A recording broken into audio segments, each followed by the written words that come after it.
B2B suppliers players हो गए, एक आपके B2C सप्लाई जो प्रोड्यूसर्स हैं वो हो गए। तो इतना तो आप समझ सकते हो कि जो B2C वाला सेगमेंट है वहां पे आपको मार्जिन ज्यादा मिलेंगे और जो B2B है वहां पे आपको मार्जिन कम मिलेंगे।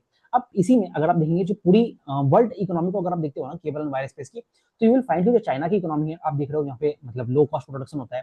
तो जब आप इंटरनेशनल मार्केट में पूरी वायर इंडस्ट्री को देखते हो ना तो वो एक तरह का कॉमोडिटी हो गया है।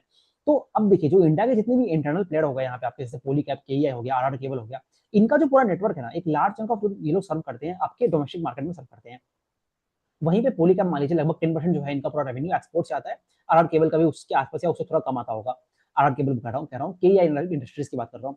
अब वहीं पे अगर मैं आरआर केबल को ले जाता हूँ तो आरआर केबल अगर आप देखेंगे ना इनके जो एक पूरा नेट रेवेन्यू है उसका एक लगभग मान लीजिए 23-25% जो है वो आपका एक्सपोर्ट सेगमेंट से आता है। तो RR cable in terms of their 100% of revenue सबसे ज्यादा अर्न करता है फ्रॉम देयर एक्सपोर्ट सेगमेंट।